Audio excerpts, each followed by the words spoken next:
Right guys, so guess what? So nung last time na nakausap ko kayo, di ba yung issue ko was yung pickup truck ko, number one.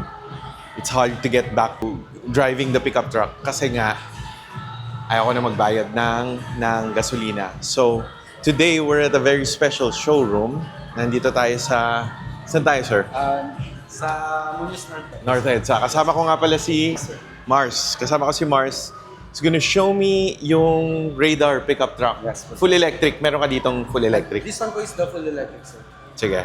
Check this out, guys. Ito yung full electric natin. This one is the mid variant, long bed, sir. Bali, mas mahaba po yung cargo bed niya ng 240 millimeters. Alright. As compared to yung traditional na pickup truck.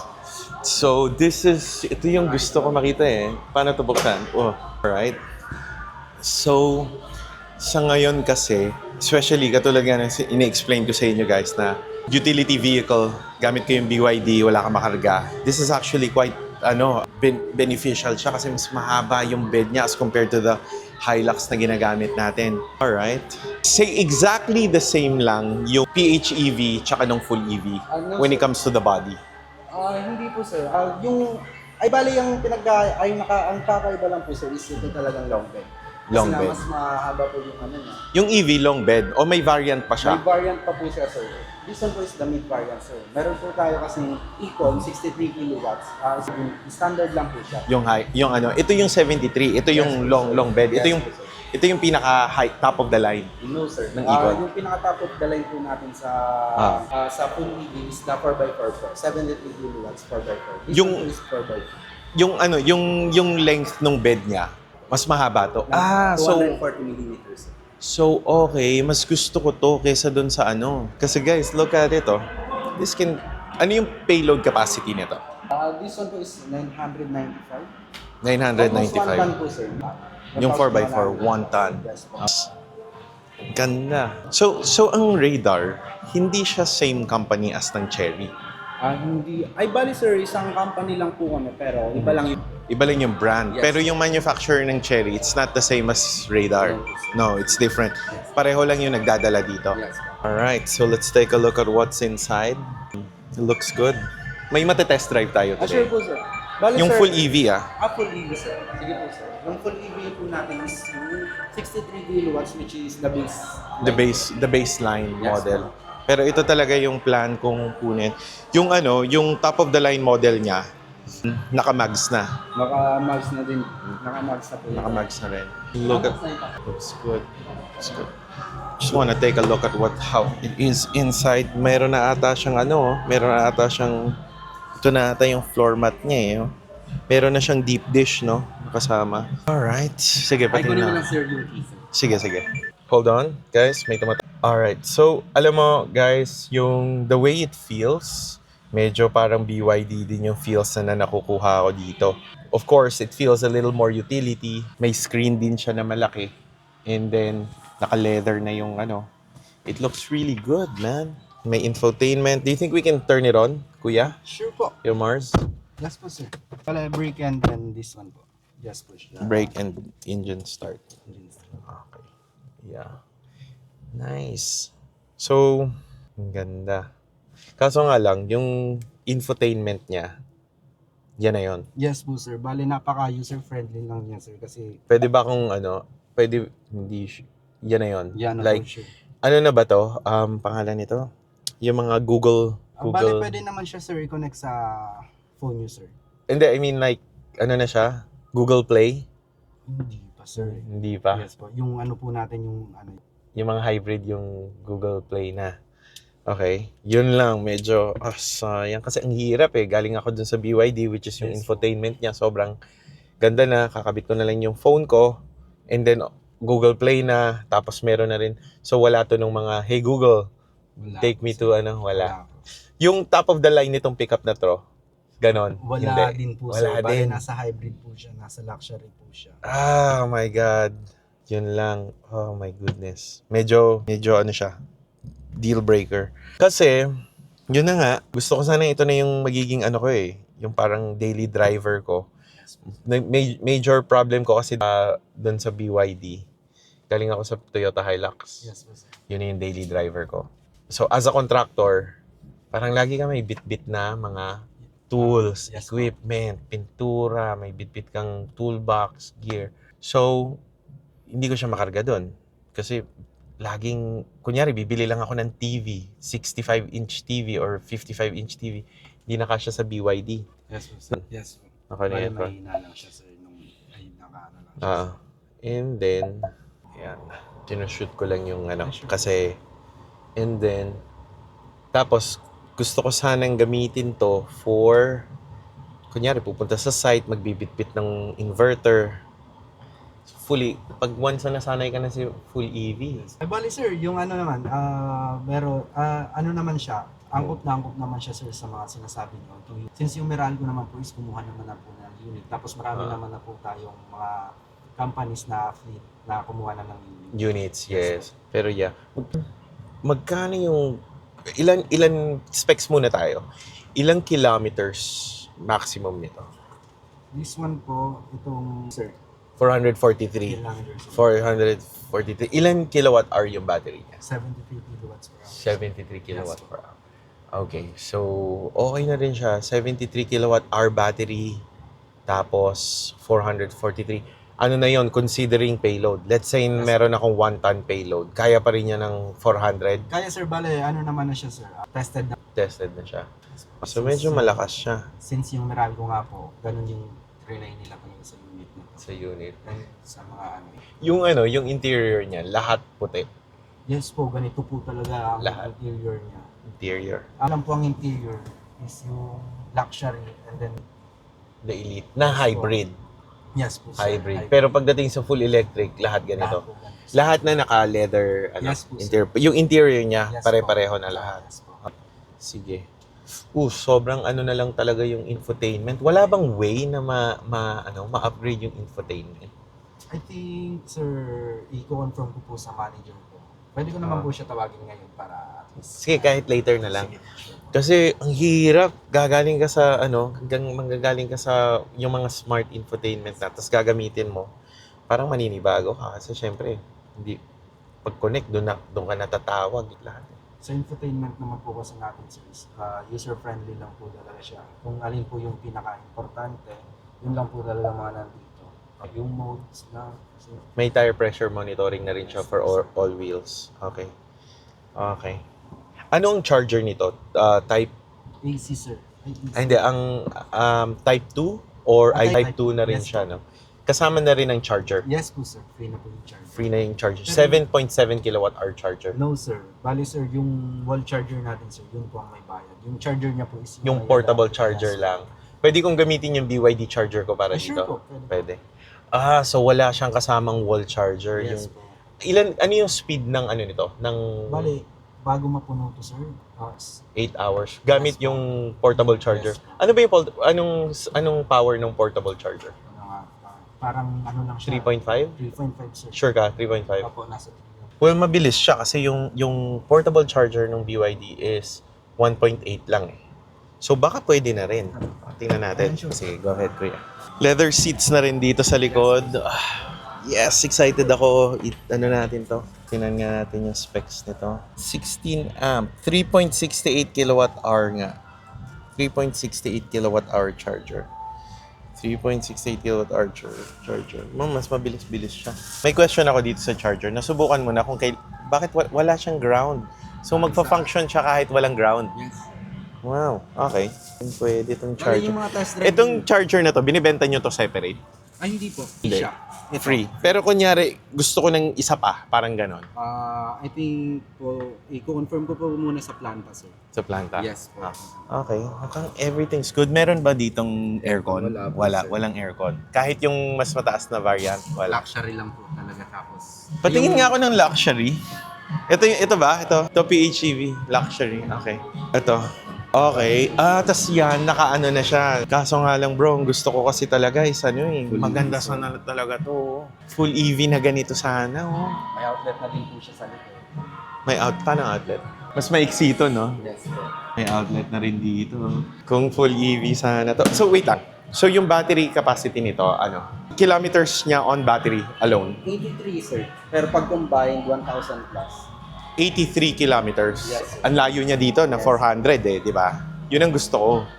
Na 400 kilometers. Tapos kasi gusto ko ng full EV na eh. Ayoko nang magana eh. Yung lahat ng variants may ganito. No, sir. Only this one. Shucks, kailangan nyo mag-release ng full EV na ganito. So, focus tayo sa full EV kasi full EV lang talaga yung ano ko eh. So, dalawang option lang meron ako for full EV, which is yung longer bed, tsaka yung mas maikling bed. Yung 4x4, sir. Yung 4x4, Yes, po, which is the top of the line po. top of the line. Ano yung price difference nito tsaka nun? Yan nga. Ito po siya, sir. Bale, itong long bed, sir, is 1.598. The 4x4 naman po is 1.7. 1.7, 1.8 million. Tapos cash discount 50. Yun eh. Okay. Sige, mamaya na tayo mag-negotiate. Alright. Long bed 1.5. Ito yon. Yes po, sir. Meron kang ano nito, naka-display. Sir, wala, sir. Pero may available. Meron po, sir. Meron pong available. Gusto ko sanang Yung makita, test no? drive natin, sir, parang ano lang din naman siya. Parang ang itsura niya, sir, is 4x4. Pero pinagkaiba lang nila is yun nga po. 4x2 siya. Okay, sige. Pero pretty much yung 4x4 yung nasa loob niya, ganun na ganun din eh, no? Yes. Ganun na. Pero nagagandahan ako dun sa long bed nito. Long bed. Sir, yun nga sabi mo, sir, madalas ka talaga. Nagbibitbit ng Yes. mabigat na. Meron na bang available sa market ng ano nito, enclosure? Yung takip? Oo. Meron na, sir, kami Meron na kayo. Magkano yung price nun? Sige. Yun, so yung mga differences and changes lang talaga is yung wheels natin dito. Yan. Mas, naka ano pa siya. Parang steel wheels siya. So ito, naka-mags na. Pero it looks so good, man. Laki ng difference, oh. Ito, mas premium yung interior niya. Kaso nga lang, it's just 83 kilometers. 83 kilometers on battery pack. Di ba? Well, ang point nga natin, if I was gonna buy this, I'd get the BYD Shark na lang. BYD Shark na lang ako instead of that. Tapos yung grill niya rin, magkaiba. Full EV rin ba yun? Plug-in hybrid din po siya, sir. Ganda ng ano niya eh, ng face niya. Tapos ganito ito lahat ng face ng full EV natin. Parang diamond. Alright. And then yung PHEV, ganun din. Same as yung nandun sa isa. Plug-in hybrid. Ito talaga dahil full EV, wala talaga siyang pasukan ng hangin. Alright. Yung ano naman, sir, yung price naman po nung ano natin is 55,100, sir. 55,000 yung takip. Yes po, sa long siya. Long cargo. Yes. Same price then for the short. Sir, mas mura yung Short. Yes. Okay. Tapos, Konti lang naman, sir. ilan naman difference niya. Tapos, ano pa ba? Iniisip ko yung sa isa. Maganda rin talaga. Yun yung short cargo yun. Oh. Yes po. Maganda rin talaga yung Bale, short standard cargo. lang din po siya, sir. Pero this one po is the mid variant of the plug-in hybrid. Plug-in hybrid. Naka-smart ano na siya. Ayan, yung malaking screen. Parang mas maganda talaga yung mga luxury na plug-in hybrid, no? Mas mahal yung prices nito Yes po, sir. kesa doon sa full EV. Patingin ako ng difference ng price. Bale ito, 1.798 naman po. Ito, Elite to. Yes, Elite. 1.7. Full, kung ganito sana na full EV, man, dali na. Bibiling ko na to ngayon. See, it looks nice inside, oh. Pero, yung tingnan ko lang yung ano, yung hindi siya ganun eh, no? Or baka hindi ko lang, halos ganun na rin. Yes po. Parehas lang. Hindi ko lang makita to kasi may takip. PVC leather, sir. Sila ito. Okay. Yung patingin ako ng prices natin. Itong 4x4 natin, ganyan na ganyan din. Ganyan na ganyan din po, sir. Ganyan na ganyan din siya. Mas malaki lang ng konti yung infotainment niya, sir. Yung sa doon, mas malaki. Ng konti, sir. Okay. Ano, para saan tong boto na to? Dito po siya, sir. Para bumukas? po. Sige. Patry nga. Sige. Pero okay na rin. Full EV. Yung battery yung bibilhin. Alright, copy. Sige. Itong color na to, white and White, then gray, and black, sir. white, gray, and black. Yes. Yung black natin, ganun ba? Hindi. No, sir. Ano yung black po, sir? Gaya nito, sir. Ito po. Radar din yan. Yes po, sir. That one po is Elite. yes Okay. po. Elite, full EV, PHEV. So, as an example ng Radar EV natin, nakaset up na yung gulong niya. Looks good naman, you know. we'll find out. They also offer yung mga cases na kung gusto mo magpalagay, pre-installed. So this is an example of one of the short beds. Yung short beds talaga, ang ikli, no? Ang ikli. Pero pwede mong lagyan ng ganito. Hindi ko alam kung saan ito pinagawa. Pero parang gusto ko rin ng ganito. Ganda, oh. Ito hindi ito basta gumagalaw. Kailangan 2 hands. You're gonna open it up to pull it out. But this is pretty nice, you know? It's a ladder if you wanna go up into your tent. Diba? Do you think N-Sky is ready for this? This one has a... Hirapan ako mag-camera. Ba yung beard? Bakit bawal bumaba? Let me just... So, okay naman. And then, ang problem ko ngayon, yung car ko before the BYD was a pickup truck. Yes. Naka-Hilux ako. So, yung daily, day-to-day life ko, na, sige, kargahan mo ng gamit yung likod ng bed. Hindi ko na magawa sa BYD. So, from one site to another site, biglang magdadala ako ng mga inverter, mga wire, mga kung ano-anong... Hassle pa ganyan. Tas, hassle. Tas, ang haba. Balik-balik ka pa niyan. Which is why, kaso nga lang, kung nasanay ka na sa EV car, tapos babalik ka into a gas car, parang hirap na adjustment. Parang ayoko nang bumalik. So, maintenance kasama na, yung comfort of driving. Alam mo yung parang from the EV car, bumalik ka sa Hilux, parang ang ingay. Ang ingay, tapos parang hindi siya comfortable. Parang feeling mo ngayon, yung transmission, may narinig ka lang, may problema ata yung sasakyan. Normal lang pala yun. Kasi sa EV, sir, napakatahimik. Sobrang tahimik niya talaga. So, ngayon, sabi ko, bili kaya ako ng EV na pick-up. So, dalawa lang naman yung options eh. Yung BYD Shark. Ang problem sa BYD Shark, wala siyang variant na full EV. Gusto ko kasi full EV eh. Because pag nakaparada yung sasakyan sa office or sa warehouse, charge mo all the way full. So, yun. Isa na yung ano na doon. So, gusto ko ma-feel yung suspension. And then, ayun. Gamitin ko na on a day-to-day basis. Para mapakinapang.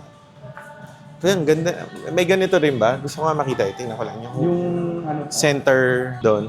dito po sa Sige. Parang wala. Tingnan natin. Definitely, sobrang laking plus nung extended, wala. Extended cab. Wala siya. Iba yung dating talaga nung Tapos yung space niya, sir. luwag dito, no? Yan. Because wala na siya nung tawag dito, yung nasa gitna ng sasakyan, pag rear wheel drive, yung makina mo sa harap, itatransmit pa yung power sa likod. So, tapos ang option ko talaga is 4-wheel drive. Kasi meron akong binisitang site, meron akong site na binisita sa Montalban, bundok. Tapos gamit ko yung BYD. Tapos ano yun eh, yung Atto 3, nag-aano siya, yung nagsislip yung gulong. So, mas maganda talaga ng 4-wheel drive. Kasi at least kung 4-wheel drive, kahit saan ka na pumunta, wala kang problema. Ayun. Unti na lang yung difference eh, 100,000. Yes po. 100,000 peso yung difference. Ito naman, sir, sa mga ganun nga, sir, sa mga incline, isa sa nagustuhan po, sir, ng Meralco, ng ibang company, sir. Sa incline, sir, hindi po siya talaga nahihirapan. Hindi siya nahihirapan. Yes po. Kahit na 4x2 lang siya. 4x2. Oh, nice. 4x2. Then yung horsepower niya naman, sir, kaya niya lumaban talaga sa ice. Sa Since ice. yung plug-in hybrid nga namin, sir, is mas mataas yung horsepower niya kaysa sa ice. Sa ICE. Mas mataas ang horsepower niya kesa sa internal combustion engine. Definitely, known naman talaga ang electric motor to have a more powerful torque. Pero sobrang gandang option itong Radar EV. Kaya nire-research ko online siya.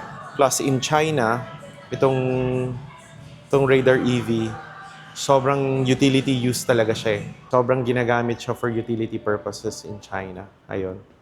So maganda rin matesting. Sa Indonesia ba yun, sir? Yung parang pick-up, din sa amin. Indonesia ba yun?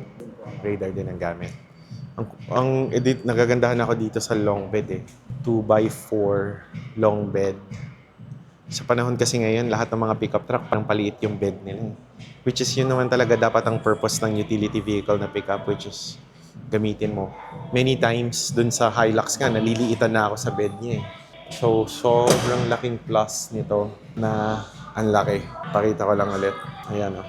So isang solar module, kung may kasama na talagang roll Yes, bar, po. Kasama na po siya. kasama na siya. Pero kung papakabitan mo naman siya ng accessory, Tatanggalin siya. pwede naman siya tanggalin. Pero iuwi ko pa rin. Kasi itong size na to, this is enough for a solar module right here. Isipin mo, lahat ng deliveries ng solar modules natin within Metro Manila, EV na rin ang magdadala. And dun sa plan na naisip namin, na isa-separate na natin yung delivery sa installation team. Sobrang okay nito. Pag pag fleet account ang i-open natin, may discount pa ba sa prices? Kulang sure sir, pero mamaya sir pagdating ng manager. Managers. Solar kasi kami, solar contractor. Yes po sir. So, ang fleet namin currently is yung Travis. Travis na Travis. Oh, so yun yung fleet account. Possible din ba tong na to, na EFB siya? Full body closed. tulad po nito. Hindi, siya, alam mo yung sa Hilux na, yung carrier din siya ng tao. Yung parang L300, likod ng L300. Ganun po. Parang Hindi wala na. mo na sa amin na Kunyari yung cabin chassis lang yung bibilhin. Pero Wala yan, pang ganun na variant. Wala pa. Sana pag ganun to, full body. Hahaba siya ng onte. Mga ganito na siya kahaba. Tapos pwede na siyang passenger utility vehicle. Kasi yun yung mga utility vehicles kailangan. Yun kasi bro, pagdating sa work, yun yung sobrang lakas magkonsumo ng diesel. Nice. I think feels good. So before we start, gusto ko rin marinig yung stereo natin. Subukan natin mag-connect. So just to try it out. Bluetooth on. Try natin. Connect. Bluetooth devices. Search. Yan pala, search. Radar Bluetooth. I can't connect. Try natin ulit. Times medyo challenging. Radar Bluetooth. Baka dahil nakapark naman tayo, no? Yes po sir. Park. Yan. So, pair. Bluetooth connected. Let's try the sounds. Ang control ng sounds niya ay dito na rin, no? Yes, Yan, no? ma'am. So, we go back. For sure. And then, may charging ba to? Wala po sir. Wala siyang charging. Yes, ma'am. Let's give it a shot. Passenger. Yes, boss. Lalabas na ba kayo, sir? Test. Ganun ba? Sige, wait. Lang natin. One by one. Handbrake. Ito rin. Tapos, ito yung parang park. So, it's very similar. Asan ang drive nito? Hindi ko makita yung no? Sir, sa taas po. Yan. So, hold. So, Yan, naka-drive na. Okay. Alright. Sige, pwede. Dito pinapatay. And then, hazard. Ito, dito. Button. Medyo okay na rin. 1.4. Sound. Pwede na rin yung sound, no? bali sir, yung niya lang sir, what do you call this? Yung brake niya malakas po. Malakas ang brake. Tapos clearance niya, okay din. Halos parang nagda-drive ka na rin ng modern pickup truck. Yung mga, syempre, this is the entry variant. Feel mo, pero hindi rin medyo mas maganda rin yung niya dating niya Yes po. Pag nagtutuloy sir yung takbo natin, parang siya, SUV ang dating. Sige, yun ang gusto kong malaman Kasi ayoko nang bumalik sa matagtag na na pickup. Kasi ang kalaban niya na lang, Hilux kasi talaga, ganun. Unless na papaayos mo yung suspension system. Tapos, tinan mo yung steering niya. Wow, lambot. Nice. Sa modes naman sir, yung comfort, eco, tapos sport. Once na nag-sport siya sir, medyo may konting bigat yung steering para Yung steering. stable yung drive. Yes. Kasi kaya ang mga pickup truck usually, hawakan mo na lang bro, okay lang. Para content tayo. So, usually, ang pickup truck kasi, kailangan matigas yung steering dahil nga pag mabigat yung payload mo Tsaka kung mabilis ka, brake. Hanggang saan tayo? Pwede natin diretsuhin to, no? Yan sir, may likuan dyan sir. Kung gusto mo, doon tayo tumiretso. Ay kaso traffic dito. Traffic dito. Ikaw sir, bahala. Sige, diretso lang natin. Pwede na siya, man. Hindi siya matagtag. I like it, Mars. Magre-release na ba tayo agad ngayong linggo sir? Anong colors ang available natin? Gray sir. Ako, may recommend ko sa'yo sir. Yung gray nga, gagandahan ako sa gray. It's nice. Maganda yung suspension niya. Tapos siguro, gaganda pa pag may onting payload. Yes po. Pag may payload ka na sir. Uy, Medyo ganda. na talaga. Dikit na sa yung Hindi ka na makakaano. kahit konting. Hindi ka mabubugbog. Yes, sir. Sige, banat lang natin ng onte. Maganda yung suspension niya, bro. Comfort pa lang yan, sir. Try natin sa sport, sir. Sige. Dito na ang modes selection niya. Wala dito, walang buttons. Bali, sir, yung ano natin, plug-in hybrid, nandito po. Dito yung Yes, mode. po, nandito. Dito. Medyo challenge lang yun, no, onte. Pero okay lang din. Pero nalilipat naman siya. So, naka-sport. Naka-sport na tayo, no? Medyo mas, yeah. Mas responsive yung yung galaw niya. Ganda. It's a good option talaga. Yung isa kasi, yung BYD Shark, medyo mas mataas ang niya price range niya, no? PHEV. And ang talaga is yung full EV. Ito lang yung may pickup truck na full EV. Which is yun talaga yung hinahanap ko talaga. Aside from, sir, less expenses, yun nga po, yung performance and comfort. So, Performance and comfort. Tsaka malamig yung aircon niya. Yung aircon. Nice. Maluwag din. Ano na ba? Electric, ano na ba to? Yung sa seats, hindi pa, no? Hindi, sir. Yung top of the line variant nito, hindi rin electric. Hindi din, sir. Manual po siya. Manual. Bali, yung electric, sir, is yung, sir, yung Plug-in hybrid. So, yung price nito is 1,399, right? 98, sir. 98. Yes. Less pa yung discount. Yes po.